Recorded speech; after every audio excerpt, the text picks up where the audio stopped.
തുടക്കം നിങ്ങൾ ഈ ഒരു ബിസിനസ്സിലായിരുന്നു. ഇപ്പൊ നിങ്ങൾ പറഞ്ഞു ഫർണിച്ചർ ബിസിനസ്, പിന്നെ ഇവന്റ്സ് ഓർഗനൈസേഷൻ ഒക്കെ ഉണ്ടായിരുന്നല്ലോ. അപ്പൊ തുടക്കം ആക്ച്വലി എങ്ങനെയായിരുന്നത്? തുടക്കം ഈ ബിസിനസ്സിലൂടെ അല്ല. ഞാൻ 2005 അന്ന് നേരത്തെ പറഞ്ഞത് 2005ലാണ് ഇവിടെ വരുന്നത്. അതൊരു ജ്വല്ലറിയിലാണ് വരുന്നത്. അതും ഭയങ്കര ഒരു സ്റ്റോറിയാണ്. നാട്ടിലൊരു ആൾക്കാർ വരുന്നു, കുറച്ച് രസകരമായ കഥ, നമ്മൾ സംസാരിക്കും കുറെ പോകും. ഞാൻ വഴിയിൽ നിന്ന് പരിചയപ്പെട്ട ഒരാളാണ് എനിക്ക് വിസ തരുന്നത് യുഎയിലേക്ക്. അപ്പൊ ആളെന്നോട് ചോദിച്ചു, ഷനിൽ എന്റെ ജ്വല്ലറി ആണ് വരാൻ. ഞാൻ സാറേ എനിക്ക് ജ്വല്ലറിനെ കുറിച്ച് അറിയില്ല, ഗോൾഡൻ ഡയമണ്ട് അത് ആഭരണങ്ങളായിട്ട് ഇടാന്ന് അറിയാം, അത്ര മാത്രം അറിഞ്ഞാൽ മതി, കയറി പോരെയെന്ന്. സാർ ഒരു പ്രശ്നം ഉണ്ടെന്ന് പറഞ്ഞു. അതെന്താ? എനിക്ക് പാസ്പോർട്ട് ഇല്ല.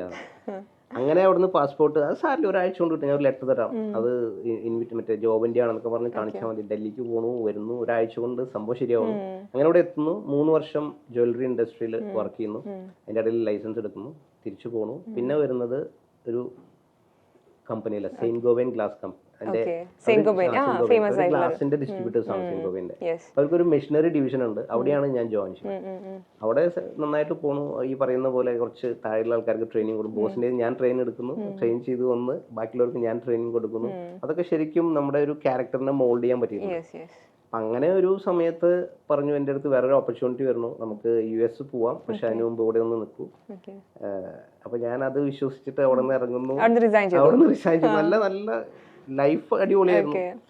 ഇയർലി ബോണസ്, നല്ല salary, company car, TRIPS, Italy, Turkey, അങ്ങനെയുള്ള സ്ഥലങ്ങളിലേക്കൊക്കെ നമുക്ക് ബിസിനസ് പരമായിട്ട് പോകാൻ പറ്റുന്നു. GCC മൊത്തം. അപ്പൊ ആരും തിന്നിട്ട് ഇതിന്റെ ഉള്ളിൽ സംഭവം ഉണ്ടോ? അങ്ങനെയല്ല. ആക്ച്വലി ആ ട്രാവൽ എന്തസിയാസ്റ്റുള്ള ആളുകൾക്ക് ആ ഒരു ട്രാവലിംഗ് കേൾക്കുമ്പോൾ അല്ലെങ്കിൽ പുറം ലോകം നിൽക്കുമ്പോൾ, പ്രത്യേകിച്ച് US ആ ഒരു വലിയൊരു ഓപ്പർച്യൂണിറ്റി ആയിരുന്നു. അപ്പോ എടുത്തു ചാടി. പക്ഷെ ആ ചാട്ടം കുറച്ച് പഴച്ചുപോയി. അത് ചാടുന്നത് ശരിക്കും ഒരു ഗർത്തത്തിലേക്ക് ആയിപ്പോയി. എന്തൊക്കെയോ നിമിത്തം എന്ന് പറയാം, അത് അങ്ങനെ ആയിപ്പോയി. പക്ഷെ നേരത്തെ പറഞ്ഞ പോലെ അച്ഛൻ പറഞ്ഞു, മോനെ പ്രശ്നമാക്കണ്ട, ചുമരുണ്ടെങ്കിലേ നമുക്ക് ചിത്രം വരയ്ക്കാൻ പറ്റുള്ളൂ, അതൊന്നും നോക്കണ്ട, നീ കാര്യങ്ങളൊക്കെ ഫോക്കസ് ചെയ്ത് പൊക്കോ, നിനക്ക് ഇഷ്ടപ്പെട്ട കാര്യങ്ങൾ ചെയ്തോ, വെക്കാ ശരിയാവും, നമ്മൾ ആർക്കും ദ്രോഹമൊന്നും ചെയ്തിട്ടില്ല. അപ്പൊ അത് ശരിക്കും മോട്ടിവേഷൻ. നമുക്ക് എന്തെങ്കിലും പ്രോബ്ലം വന്നാൽ ഞാൻ വിളിക്കുക അച്ഛനെയാണ്.